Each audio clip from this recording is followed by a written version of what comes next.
సంవత్సరాల తరబడి ఎన్ని మందులు వాడినా మీ మోకాల నొప్పులు తగ్గట్లేదా? ప్రాణ పెయిన్ క్లినిక్ లో అత్యాధునిక చికిత్స.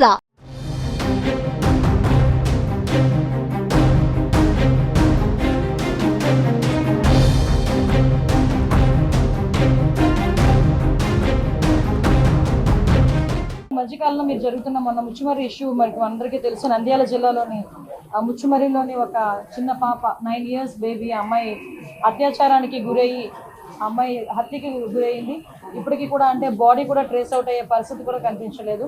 సో ఇటువంటి సిచ్యువేషన్స్లోని మాట్లాడేటప్పుడు కూడా చాలా క్లియర్గా ఇటువంటి సంఘటనలు ఎందుకు జరుగుతున్నాయి.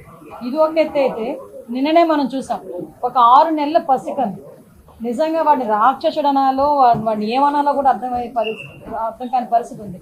అటు ఒక చిన్నతాత వరుస అయిన వ్యక్తి ఆ అమ్మాయిని అబ్యూజ్ చేయడం, 6 నెలల పసికందు మీద కూడా అత్యాచారానికి ఒడిగొట్టడం నిజంగా చూస్తూ ఉంటే కొన్ని సిచ్యువేషన్ అతని సిచ్యువేషన్ కూడా మేము అక్కడ ఎస్పీ గారిని కూడా నాకు తెలిసిన వెంటనే నేను ఎస్పీ గారితో మాట్లాడడం జరిగింది.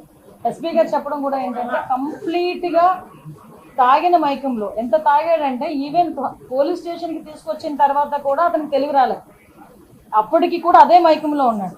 అలాంటి మైకంలో ఆ పిల్లని చిన్న పసికొందిని అత్యాచారం చేసిన సంఘటన కానీ ఇవన్నీ చూస్తూ ఉంటే చంద్రబాబు నాయుడు గారు నిజంగా స్టార్టింగ్ ఇవే టాపిక్స్ ఎత్తుకున్నారు. మీరు కూర్చున్న తర్వాత అసలు ఎందుకు ఈ పరిస్థితులు వస్తున్నాయి, ఎందుకు ఇటువంటి సిచ్యువేషన్స్ ఎందుకు మనం ఎదుర్కోవాల్సిన అవసరం వచ్చింది, ఎందుకు లిక్కర్ మీద, గాంజా మీద, డ్రగ్స్ మీద మనం ఎట్టి పరిస్థితులను ఉక్కుపాదం మోపాలి.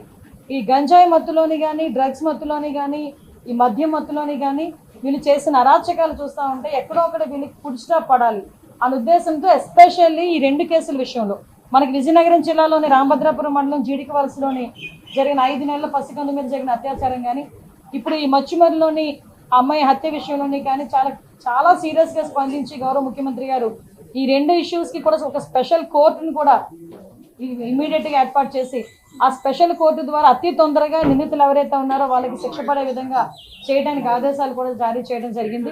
అదేవిధంగా ఇప్పుడు ఎవరైతే మనకి ఈ ముచ్చుమర్రి విషయంలోనైతే ఆ అమ్మాయి మరి అతి క్రూరంగా చంపబడింది. ఏదైనా మనం మామూలుగా మాట్లాడుకునేటప్పుడు కూడా చాలా క్లియర్గా ఆలోచన చేసుకోవాలి. ఆ అమ్మాయిని కూడా గొంతు నిలిపి చంపి అక్కడ వాళ్ళు చెప్పిన విధానం బట్టి ఒక రాయి కట్టి అక్కడ ఉన్న చెరువులోనో కొలలోనో పడేసిన పరిస్థితి.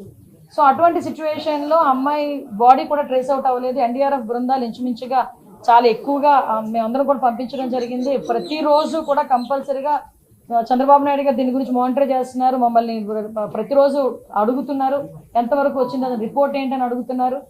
దీని మీద మేము అంత ఎన్డీఆర్ఎఫ్ బృందాల దగ్గర నుంచి అన్ని కూడా ఎతికినా కూడా అమ్మాయి బాడీ అయితే ట్రేస్ అవుట్ అవ్వలేదు. ఇప్పుడు ఆ తల్లిదండ్రులు వాళ్ళు ఎవరైతే నిందితులు ఉన్నారో నిందితులను కూడా పట్టుకుని రిమాండ్కి పంపించడం కూడా జరుగుతుంది. అరెస్ట్ చేయడం జరిగింది. ఇప్పుడు రిమాండ్ కూడా పెడుతున్నారు. అట్ ద సేమ్ టైం ఆ కుటుంబానికి చనిపోయిన బిడ్డని ఎవరు కూడా తీసుకురాలేదు. జస్ట్ వాళ్ళకి ఒక కాంపెన్సేషన్ విషయంలో ఒక 10 లక్షల రూపాయలు ఇవ్వాలని చెప్పి ఆ ముచ్చుమర్రి కేసులో మనకి 9 సంవత్సరాల ఆడబిడ్డకి ఏదైతే అన్యాయం జరిగిందో, అమ్మాయి హత్య గావించబడిందో ఆ కుటుంబానికి 10 లక్షల రూపాయలు. అదేవిధంగా ఇప్పుడు అత్యాచారానికి గురైన బాలిక ఉంది, బాలిక ఇన్ ద సెన్స్ పసికందు, ఆ పసికందుకి కూడా ఒక 5 లక్షల రూపాయలు ఫిక్స్డ్ డిపాజిట్ చేసి రేపు పొద్దున్న అమ్మాయికి ఉపయోగపడేటట్టుగా ఫిక్స్డ్ డిపాజిట్ చేయమని కూడా ఇప్పుడే సీఎం గారు ఆదేశాలు ఇచ్చారు. ఈ విషయంలో ఎలాంటి వాళ్ళైనా కూడా పగడ్బందీగా ఎట్టి పరిస్థితులను వదిలే ప్రసక్తి లేదు అని చెప్పి చాలా క్లియర్గా చెప్పడం జరిగింది. అట్ ద సేమ్ టైం ఈరోజు ఏదైతే గంజా విపరీతంగా పెరిగిపోయి, డ్రగ్స్ విపరీతంగా యూసెస్ పెరిగిపోయి, నకిలీ మద్యం తాగి వాటికి అలవాటు పడిపోయి వాటి నుంచి బయటికి రాని సిచ్యువేషన్స్లో ఉన్న వాళ్ళని కూడా ఏ విధంగా బయటకు తీసుకురావాలి, ఏ విధంగా రీఅడిక్షన్ సెంటర్స్ ఏర్పాటు చేయాలి, వీటన్నిటి మీద కూడా రివ్యూ జరుగుతుంది. డెఫినెట్గా రాబోయే కాలంలో ఆడపిల్ల మీద ఒకటి మాత్రం చాలా క్లియర్ అండి, ఆడపిల్ల మీద తప్పుడుగా చూడాలనుకున్నా కూడా భయం కలగాలి. తప్పుడుగా వాళ్ళ మీద ప్రవర్తించిన రోజే అదే ఆఖరి రోజు అవ్వాలి వాడికి అన్న విధంగా చట్టాలని కూడా మేము క్లియర్ కట్గా చట్టాలని కూడా మేము ఇచ్చేసుకుంటామండి. డెఫినెట్గా రాబోయే కాలంలోనే ఆడపిల్లల మీద ఎటువంటి అఘాయిత్యాలు జరగకుండా చూసుకునే బాధ్యత కూడా తీసుకుంటాం. ఏదైతే ఈ 2 విషయాలన్నీ కూడా నేనే స్వయంగా వెళ్ళి వాళ్ళకి ఆర్థిక సహాయం అందించేటట్టుగా నేను ఏర్పాటు చేసుకుంటాను. నేను ఏమంటానంటే ప్రతి తల్లిదండ్రులు కూడా దయచేసి మీ బిడ్డలకి ఫోన్లు ఇచ్చేటప్పుడు, ట్యాబ్లు ఇచ్చేటప్పుడు, ల్యాప్టాప్లు ఇచ్చేటప్పుడు ఒక కంట కనిపెట్టాలి. ఎందుకంటే వాళ్ళందరూ చిన్నపిల్లలు, వాళ్ళకి తెలియక చాలా వ్యవహారాల్లో వాళ్ళు తలదూరుస్తుంటారు.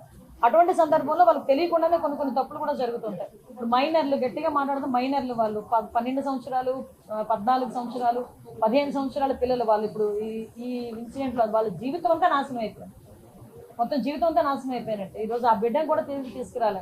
ఆ విషయంలోని కూడా దయచేసి తల్లిదండ్రులు కూడా కొంచెం అవేర్గా ఉండాలి. నెక్స్ట్ స్కూల్స్లో కూడా వాటి మీద కంపల్సరీగా అవేర్నెస్ క్రియేట్ చేయాలి. క్రిమినల్ అన్నవాడికి పార్టీ ఏంటి, క్రిమినల్ అన్నవాడికి క్యాస్ట్ ఏంటి?